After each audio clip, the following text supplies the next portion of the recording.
Writing has the power to change lives. It can take us to different worlds, introduce us to new ideas, and even change the course of history. When we apply professional writing tips from different genres to genealogical stories, our final results can dramatically change.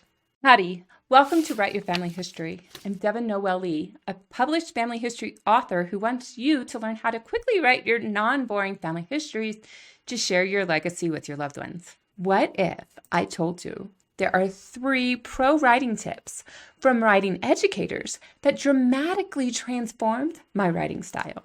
And what if I told you that someone who doesn't have a solid background or grammar or creative writing could apply these quickly and easily? The first tip is to use strong verbs. Verbs are the backbone of any sentence. They can make your writing come alive.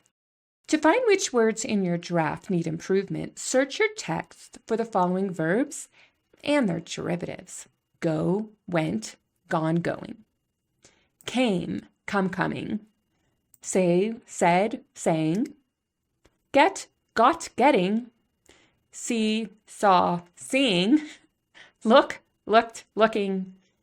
Is, am, was, were. When you find these words in your text, replace them with more powerful verbs. Instead of the word said, used admonished, beseeched, groaned, raved, urged, cried out, sneered. For example, my mother said many things. Instead, write, mother admonished her children with the following adages. For another example, instead of saying he was happy, say he beamed with joy. Using strong verbs can create a vivid image in your readers' minds and engage their senses.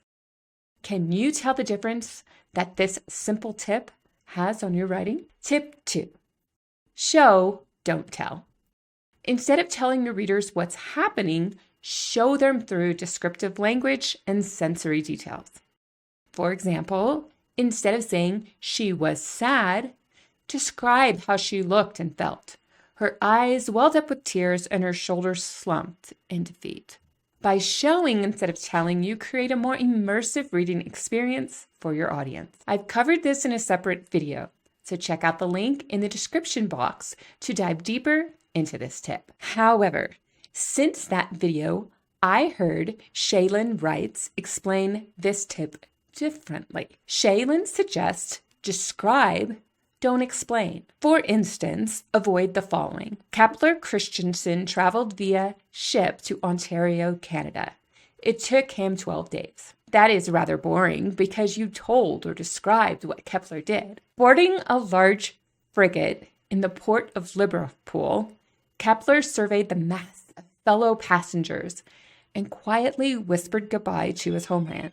In 12 days, he'd sleep with 4 other male roommates as he traversed the ocean bound to Ontario, Canada, and a land of promise. At least he hoped this choice would fulfill the hopes he had. While this is a simple example, I hope it helps clarify the principle. Which terms do you like better? Let me know in the comments. Tip 3. Include possibilities. When writing, it's essential to leave room for the unknown. Life is full of surprises, and your writing should reflect that. Including possibilities can create a sense of anticipation and keep your readers engaged. For instance, in my book about my immigrant ancestor, I wrote a chapter on the possible routes he could have taken from Bonn, Germany, to a new place. These included Australia, England, and various locations within the United States. I used periodicals and books detailing the benefits and drawbacks of immigrants to these locations in the 1850s. Finally, I wrote that Joseph chose Columbus, Ohio. I'm uncertain about why he chose that location, but the fact that a German Catholic community had already established itself there was definitely an asset. These 3 pro writing tips, using strong verbs, showing instead of telling, and including possibilities, have the power to transform your writing and change the course of your life. And they certainly did for my family stories. I promise these same tips will help you do the same. Now, go forth and write your story. And let the power of words also change your family histories. Before you go, make sure you like this video and leave a comment about other pro tips that have changed your writing styles, and subscribe if you haven't already. Then go watch this video for another tip on how to be a better family historian.